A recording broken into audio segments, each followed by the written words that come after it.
Body മോർച്ചറിയിലുണ്ട്. നാളെ postmortem കഴിഞ്ഞാൽ ഉടനെ വിട്ടുകിട്ടും. പക്ഷേ ആളിനെ കാണാൻ ശ്രമിക്കണ്ട. ആകെക്കൂടി തുന്നിക്കെട്ടിയ അവസ്ഥയിലാവും ബോഡി.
അനുപമേ,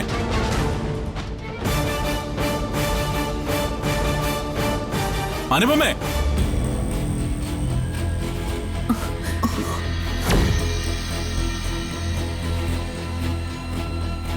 എടി അനുപമേ. എന്താടാ, എന്തു പറ്റി? എനിക്ക് സംസാരിക്കാനുള്ളത് അനുപമയാടാ. തൽക്കാലം അമ്മയും മറ്റുള്ളവരും കാഴ്ചക്കാരായിട്ടാ മതി.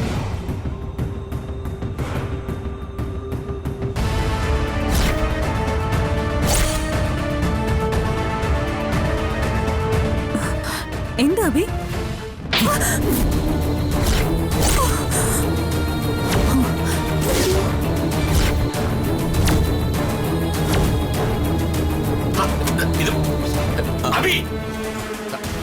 എന്താ നീ കാണിക്കുന്നത്? ഞാൻ എന്താ കാണിച്ചെന്ന് ഇവൾക്ക് മനസ്സിലായിട്ടുണ്ട്. നിങ്ങൾക്കത് എന്താണെന്ന് പറഞ്ഞു തരാം. ദാ ഇവളാ പത്മയെ കൊല്ലിച്ചത്.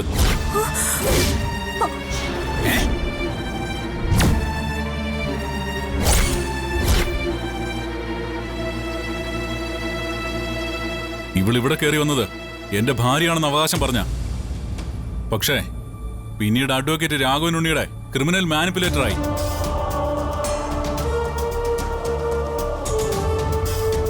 അമ്മായിച്ചനും മരുമോളും കൂടി ചേർന്ന് ഈ ശംഖുചക്രം തറവാടിനെ ഒരു അധോലോക സങ്കേതമാക്കി മാറ്റുകയായിരുന്നു.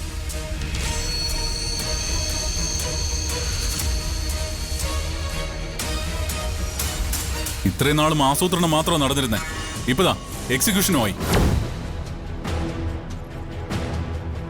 ആ പാവം പിടിച്ച പത്മയെ കൊന്ന് റെയിൽവേ ട്രാക്കിൽ ഇട്ടപ്പോ നിനക്ക് സമാധാനമായോടി?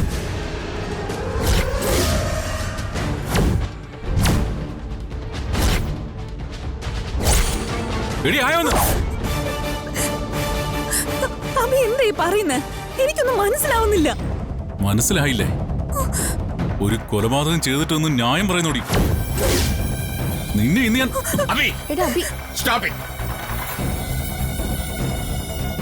പത്മയുടെ മരണമാണ് നിന്നെ പ്രകോപിപ്പിക്കുന്നതെങ്കിൽ നീ ഇവളോട് ചൂടായിട്ടൊരു കാര്യമില്ല. ഇവൾക്ക് അതിൽ ഒരു പങ്കുമില്ല എന്നുള്ളതാണ് സത്യം. നോ, പത്മയുടെ മരണമല്ല, പത്മയുടെ കൊലപാതകം.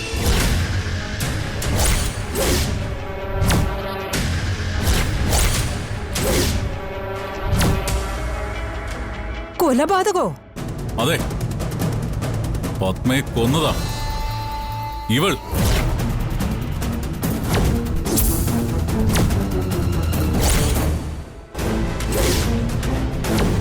ഈ നിൽക്കുന്ന നെറിയേടിന്റെ ആൾരൂപമായ അനുപമ തന്നെ. അതെങ്ങനെയാ അഭി ശരിയാവുന്നേ?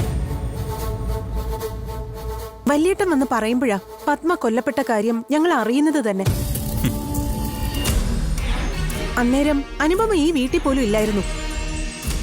ഇവൾ അമ്പലത്തിൽ പോയി വന്ന ശേഷം ഞാൻ പറയുമ്പോഴാ വിവരങ്ങളൊക്കെ അറിയുന്നത്.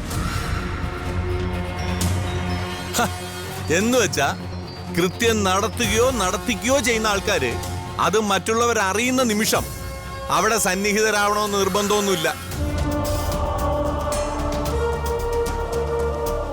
ദേ ഗോവിന്ദ, നീ വെറുതെ അറിയാത്ത കാര്യങ്ങളിൽ കയറി അഭിപ്രായം പറയാൻ നിൽക്കരുത്. അറിഞ്ഞതായാലും അറിയാത്തതായാലും സത്യം പറയാലോ ഏട്ടാ. എന്ത് സത്യം? പത്മയുടെ ദുരൂഹ മരണവുമായിട്ട് ബന്ധപ്പെട്ട് എനിക്ക് ചില സംശയങ്ങൾ ഉണ്ടായിരുന്നതായിട്ട് ഞാൻ മുമ്പേ പറഞ്ഞതാ.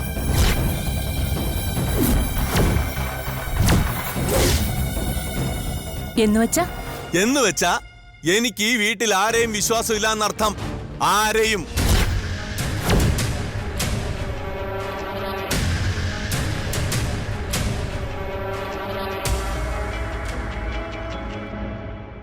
അതിലാദ്യം ഈ നിൽക്കുന്ന സാക്ഷാൽ അഡ്വക്കേറ്റ് രാഘവനുണ്ണിയെ,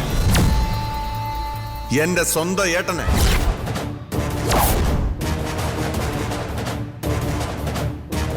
വേണ്ട കൊച്ചച്ച, ഇനി വെറുതെ സംശയങ്ങൾക്ക് ഊഹാപോഹങ്ങൾക്ക് പിന്നാലെ പോവണ്ട. എല്ലാം ഇവൾക്കറിയാം. ഇവളാ ഇതെല്ലാം ചെയ്യിച്ചത്. ഇവൾ ഒറ്റൊരുത്തി. നീ അങ്ങനെ വെറുതെ ആരോപിക്കാതെ. അനുപമ എന്തുകൊണ്ടാ സംശയിക്കുന്ന എന്നെങ്കിലും പറയാം. ആ കാർത്തികിനെയും കാവ്യയും ഇവിടെ ഈ വീട്ടിൽ വിളിച്ചു വരുത്തി പത്മയെ തീർത്തു കളയാൻ ഇവള് കൊട്ടേഷൻ കൊടുത്തത് ഞാൻ എന്റെ കണ്ണുകൊണ്ട് കണ്ടത്.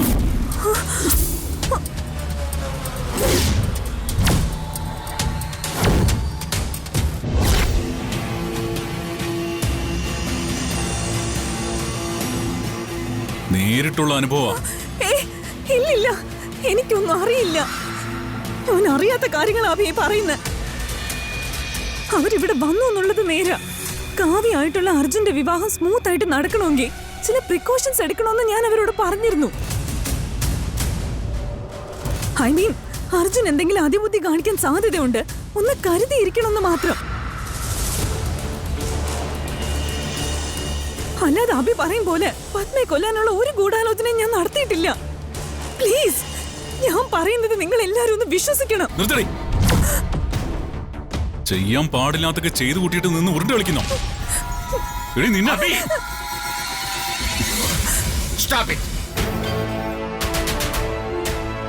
തൽക്കാലം അനുപമ പറയുന്നത് വിശ്വസിക്കാനേ തരവുള്ളൂ. ഞാൻ ഉൾപ്പെടെ പലരും പത്മ മരണപ്പെട്ട വിവരം അറിയുന്നത് അന്ന് കോടതിയിൽ വാദം നടക്കുമ്പോഴാണ്. അതും സംഭവം നടന്ന് മണിക്കൂറുകൾക്കകം.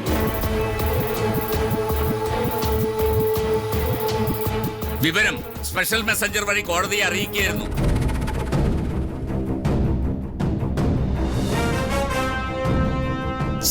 നീ പറയുന്നത് പോലെ പത്മയെ കൊല്ലാനായി അനുപമ പറഞ്ഞുവിട്ട കാർത്തിക് അന്നേരം കോടതിക്കുള്ളിൽ സാക്ഷി കൂട്ടിൽ നിൽക്കുകയായിരുന്നു. പിന്നെ എങ്ങനെ അവൻ ഇത് ചെയ്യാൻ സാധിക്കും?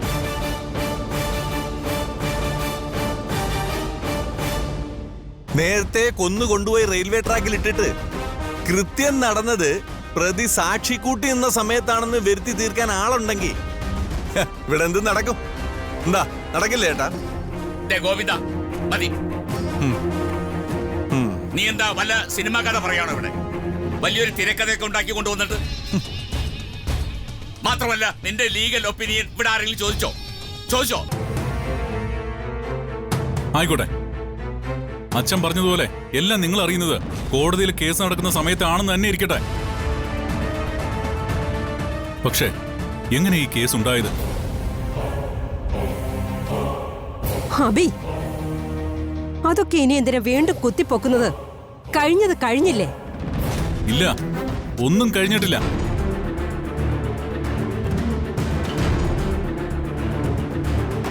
ആ കാർത്തിക് എന്ന് പറയുന്ന അമ്മയും പെങ്ങളെയും തിരിച്ചറിയാത്തവൻ നമ്മളൊക്കെ സ്വന്തം പെങ്ങളെ പോലെ കണ്ടിരുന്ന പത്മയെ കയറി പിടിച്ചപ്പോഴാ ഈ കേസ് തന്നെ ആരംഭിക്കുന്നത്.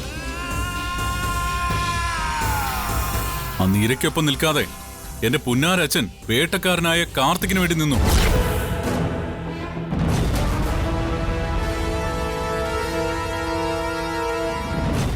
അന്ന് അച്ഛൻ അങ്ങനെ ചെയ്തില്ലായിരുന്നെങ്കിൽ ഇന്ന് ആ കൊച്ചു നമുക്കൊപ്പം ഈ വീട്ടിലുണ്ടായിരുന്നനെ. മോനെ അഭിലാഷേ, ഒരു അഭിഭാഷകൻ കേസ് ഏറ്റെടുക്കുന്നത് ഇരയെയും വേട്ടക്കാരനെയും ത്രാസിൽ വെച്ച് തൂക്കി നോക്കിയിട്ടല്ല, തന്റെ കക്ഷിക്ക് എന്താണ് പറയാനുള്ളത് എന്ന് നോക്കിയിട്ടാ. അയാൾ ഉന്നയിക്കുന്ന പോയിന്റുകൾ കോടതിയിൽ എത്രമാത്രം വിത്സ്റ്റാൻഡ് ചെയ്യുമെന്ന് നോക്കിയിട്ടാ. ശരി, എന്നാ ഞാനൊരു ചോദ്യം തിരിച്ച് അങ്ങോട്ട് ചോദിക്കട്ടെ. അന്ന് പത്മയ്ക്ക് പകരം കാർത്തിക് കയറി പിടിച്ചത് എന്റെ സ്വന്തം പെങ്ങള് ദീപ്തിയായിരുന്നെങ്കിൽ ഇപ്പൊ പറഞ്ഞ് ഈ ലോജിക്ക് വെച്ചിട്ട് തന്നെ ആയിരിക്കോ അഡ്വക്കേറ്റ് രാഘവനുണ്ണി വക്കാലത്ത് ഏറ്റെടുക്കുന്നത്?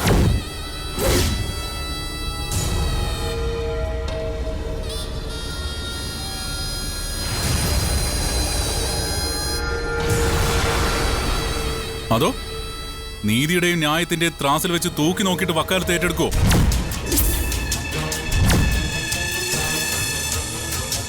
അബി, നീ ആരോടാ സംസാരിക്കുന്ന വല്ല ബോധ്യമുണ്ടോ നിനക്ക്? ബോധ്യമില്ല അവന്. ഇവനെ മാത്രമല്ല, ഇവന്റെ അനുജൻ അർജുനെയും നിങ്ങളിവിടെ കുടുക്കിയിട്ടില്ലേ? ഇല്ലേ? ഇവനെ ബിസിനസ് മീറ്റ് എന്ന് പറഞ്ഞ് ഇവിടെ നിന്ന് ഒഴിവാക്കി. മറ്റവനെ ഇവിടെ റൂമിനകത്ത് പൂട്ടിയിട്ടു. എല്ലാം നിന്റെ ഈ അച്ഛന്റെ ബുദ്ധിയാ. ഓ, ക്രിമിനൽ ബുദ്ധി. അതാണ് ഞാൻ ആദ്യമേ പറഞ്ഞത്. എനിക്ക് ഈ വീട്ടിൽ ആരെയും വിശ്വാസമില്ല, ആരെയും. വാടി.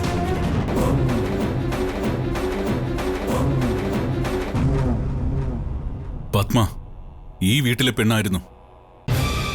ഞാനും അർജുനും സ്വന്തം അനിയത്തി ദീപ്തിക്ക് തുല്യം കണ്ട സാധു പെൺകുട്ടി. അവളുടെ ചോര ഈ മണ്ണിൽ വീണിട്ടുണ്ടെങ്കിൽ അതിൽ ഇവൾക്കും അച്ഛനും ഉൾപ്പെടെ ആർക്കെങ്കിലും പങ്കുണ്ടെങ്കിൽ അച്ഛൻ ചെവിയിൽ നുള്ളിക്കോ കണക്ക് പറയേണ്ടി വരും. എണ്ണി എണ്ണി കണക്ക് പറയേണ്ടി വരും സ്വന്തം ആൺമക്കളോട്.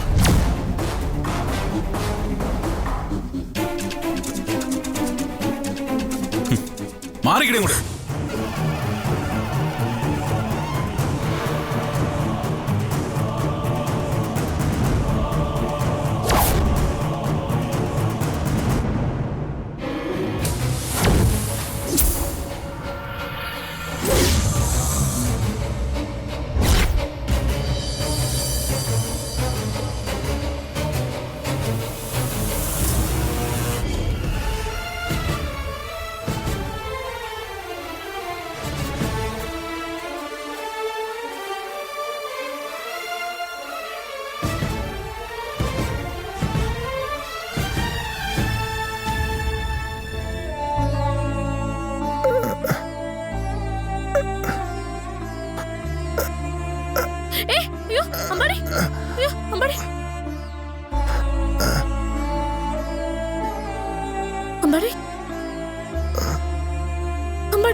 അമ്പാടി കണ്ണു തുറക്ക്. അമ്പാടി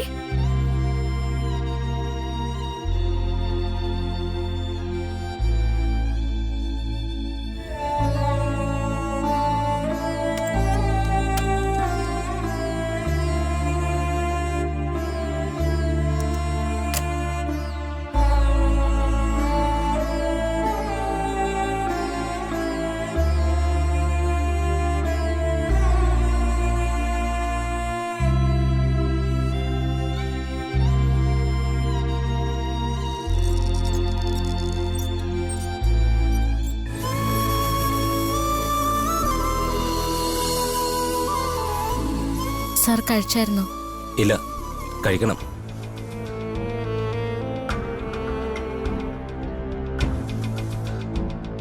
സാർ പോയിട്ടോ, നേരെ ഒരുപാട് വൈകിയില്ലേ? അത് പിന്നെ ഞാൻ പോയാൽ.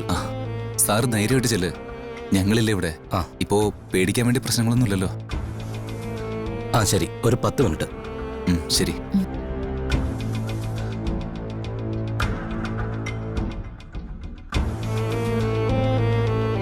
എന്തായി പോയ കാര്യം?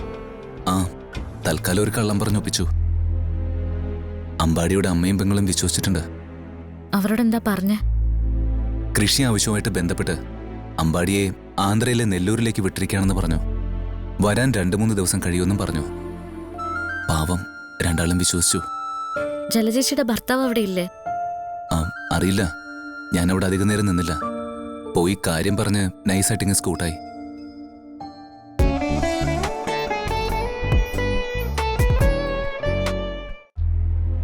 ജലജേച്ചിയുടെ ഭർത്താവ് അവിടെ ഇല്ലേ? ആ അറിയില്ല, ഞാനവിടെ അധികം നേരം നിന്നില്ല. പോയി കാര്യം പറഞ്ഞ് നൈസായിട്ട് ഇങ്ങ് സ്കൂട്ടായി. കൂടുതൽ നിന്നാ കള്ളം പൊളിയോന്ന് തോന്നി. എത്ര ബലം പിടിച്ചാലും കള്ളം പറയുമ്പോൾ എനിക്കൊരു വിറയില് വരും. അതൊക്കെ മാറും. അമ്പാടി ഈ അവസ്ഥയിലാണെന്ന് ആ പാവങ്ങളോട് എങ്ങനെ പറയാനാ? അതുകൊണ്ടല്ലേ നമുക്ക് ഇങ്ങനെ ഒരു കള്ളം പറയേണ്ടി വന്നത്. ആ അതെ, സമയം ഒരുപാട് ലേറ്റായി. താൻ ഇറങ്ങിക്കോ, ഇനി നിന്നാ ശരിയാവില്ല, വീട്ടുകാർ വിഷമിക്കും. അല്ല അപ്പൊ രാജീവ്? ആ എനിക്കെന്താ, ഞാൻ ഇവിടെ തന്നെ ഉണ്ടാവും. കൂട്ടിന് പോലീസും പുറത്തുണ്ടല്ലോ. താൻ ചെല്ല്, എന്റെ കാര്യം ഞാൻ മാനേജ് ചെയ്തോളാം. പത്മയുടെ പോസ്റ്റ്മോർട്ടം നാളെയല്ലേ? എന്നാ ഡോക്ടർ പറഞ്ഞ മിക്കവാറും നടപടിക്രമം കഴിഞ്ഞ് ബോഡി വിട്ടുകിട്ടുമ്പോൾ ഉച്ച കഴിയായിരിക്കും. മാക്സിമം നേരത്തെ ആക്കാൻ ശ്രമിക്കാന്ന് നന്ദ സാർ പറഞ്ഞിട്ടുണ്ട്.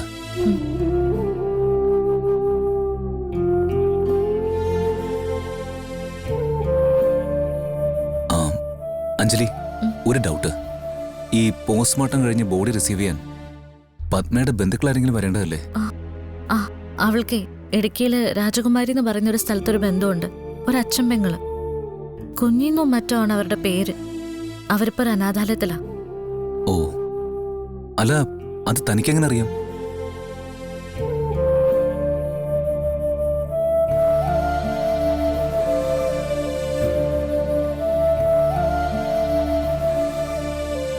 ഒരിക്കൽ അവൾ എന്നോട് പറഞ്ഞു, യാദൃശ്ചികമായിട്ട്.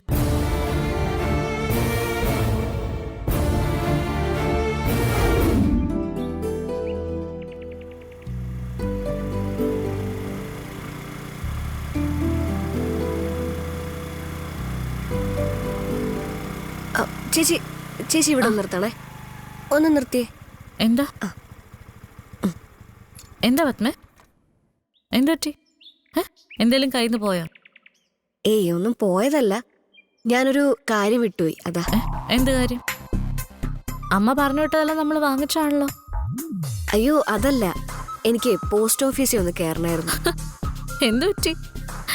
നമ്മള് പച്ചക്കറിയായിട്ട് വരുന്ന വിവരം വീട്ടിലോട്ട് നേരത്തെ കത്തെഴുതി അറിയിക്കാൻ വല്ലോ ആണോ? ഒന്ന് പോ ചേച്ചി, കളിയാക്കാൻ. അതെ, എനിക്കൊരു മണി ഓർഡർ അയക്കാൻ ഉണ്ടായിരുന്നു. മണി ഓർഡറോ? അത് ഈ കാലത്തോ? ഇതാർക്കാ പത്മേ? നീ 10-20 കൊല്ലം പുറകിലോട്ടൊക്കെ പോയി മണി ഓർഡർ അയക്കുന്നേ. ചേച്ചി കളിയാക്കൊന്നും വേണ്ട, ഇന്നത്തെ കാലത്തും മണി ഓർഡർ അയക്കുന്നവരും കൈപ്പറ്റുന്നവരും ഒക്കെ ഉണ്ട് കേട്ടോ. ശരി ശരി. അല്ല അട, ആർക്കാ നീ ഇപ്പൊ ധൃതി പിടിച്ച് മണി ഓർഡർ അയക്കാൻ പോന്നെ? അത് പിന്നെ ചേച്ചി, ഞാൻ പറഞ്ഞിട്ടില്ലേ ഇടുക്കിയിൽ എൻ്റെ ഒരു അച്ഛന്റെ പെങ്ങളുള്ള കാര്യം. ആ ഞാൻ ഓർക്കുന്നു. എന്തോ ഒരു കുമാരി എന്ന് പറയുന്ന സ്ഥലപ്പേരുണ്ടല്ലോ.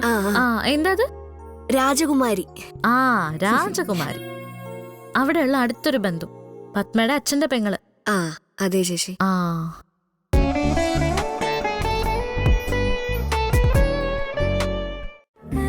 രാജകുമാരി. ആ രാജകുമാരി. അവിടെയുള്ള അടുത്തൊരു ബന്ധു, പത്മയുടെ അച്ഛന്റെ പെങ്ങള്. ആ അതെ ചേച്ചി. ആ എന്റെ അപ്പച്ചി പാവോ. എനിക്കിപ്പോ ആകെ കൂടെ സ്വന്തവും ബന്ധുവും എന്നൊക്കെ പറയാൻ അമ്മ മരിച്ചതിന് ശേഷം അവര് മാത്രമേ ഉള്ളൂ. കുഞ്ഞിന്നാ പേര്. അപ്പച്ചിക്ക് കിടക്കാൻ ആകെ കൂടെ ഉണ്ടായിരുന്നൊരു കുടില, അത് ചോർന്നൊലിക്കാൻ തുടങ്ങിയതോടെ അവരെ ഈ മിഷണറിക്കാർ നടത്തുന്ന വൃദ്ധസദനത്തിലേക്ക് മാറ്റി. ഇപ്പം മാസം മാസം മിച്ചം കിട്ടുന്നതൊക്കെ ചേർത്ത് വെച്ച് ഞാൻ അവർക്ക് മണി ഓർഡർ ആയിട്ട് അയച്ചു കൊടുക്കും. അപ്പച്ചിക്ക് അത് കിട്ടുമ്പോ വലിയ സന്തോഷാ. ഈ മുറുക്കാനൊക്കെ വാങ്ങിക്കാനേ എന്റെ മണി ഓർഡർ അങ്ങ് എത്തണം. കുറച്ച് കാശ് നീക്കിയിരിപ്പായിട്ട് ഞാൻ പോസ്റ്റ് ഓഫീസ് ഇട്ട് വെച്ചിട്ടുണ്ട്. അതെല്ലാം കൂടെ ചേർത്ത് വെച്ചിട്ട് ഒരു ചെറിയ കൂര പണിയണം. എന്നിട്ട് മരിക്കുന്നതിന് മുൻപ് അപ്പച്ചിയും കൂട്ടി ഒരു ദിവസം അവിടെ താമസിക്കണം. ഇത്രയൊക്കെ ഉള്ളു ചേച്ചി എന്റെ കൊച്ചു കൊച്ചു വലിയ മോഹങ്ങൾ. എല്ലാം നടക്കും പത്മ. നടക്കണം, നടന്നേ പറ്റൂ. അതുകൊണ്ടാണ് ഞാൻ നാട്ടിൽ പോലും പോവാതെ ഇവിടെ ഈ വീട്ടുജോലിയൊക്കെ ചെയ്ത് ചുറ്റിത്തിരിയുന്നത്. അങ്ങോട്ടും ഇങ്ങോട്ടും വണ്ടിക്കൂലി കൊടുക്കാതെ അത്രയും കാശും കൂടെ ചേർത്ത് വെച്ചാ വീട് പണി നേരത്തെ തുടങ്ങാലോ. പത്മയുടെ കൊച്ചു കൊച്ചു വലിയ മോഹങ്ങളെല്ലാം നടക്കും, അതും വലുതായിട്ട് തന്നെ. തൽക്കാലം നീ ഇപ്പൊ ചെല്ല്, എന്നിട്ട് വേഗം ആ മണി ഓർഡർ അയക്കേ. അറിയില്ല. ശരി ചേച്ചി.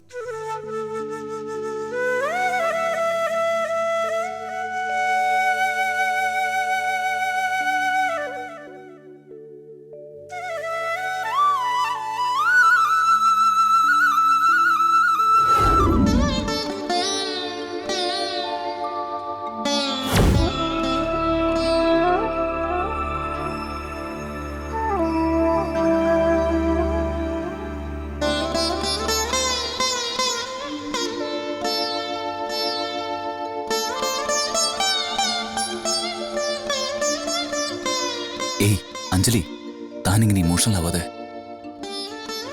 ആ പാവത്തിന് വലിയ സ്വപ്നങ്ങളൊന്നും ഇല്ലായിരുന്നു രാജീവ്. ആകെ ഉണ്ടായിരുന്നത് സ്വന്തമായിട്ടൊരു കൂര പണിയണമെന്നുള്ള മോഹം മാത്രം. അതും പാപ്പച്ചിക്ക് വേണ്ടി. പക്ഷെ അതൊന്നും സാധിക്കാതെ അവള് പോയത്.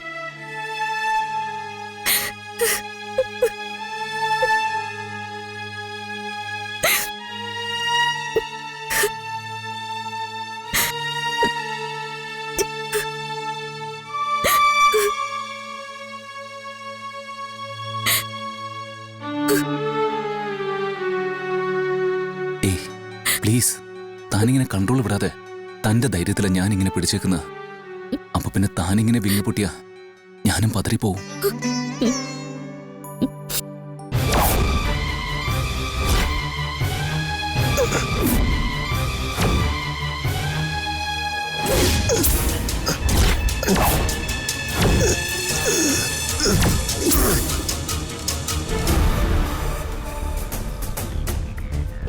ഈ പത്മ നമ്മുടെ ആരുടെയും രക്തബന്ധമൊന്നും അല്ലല്ലോ.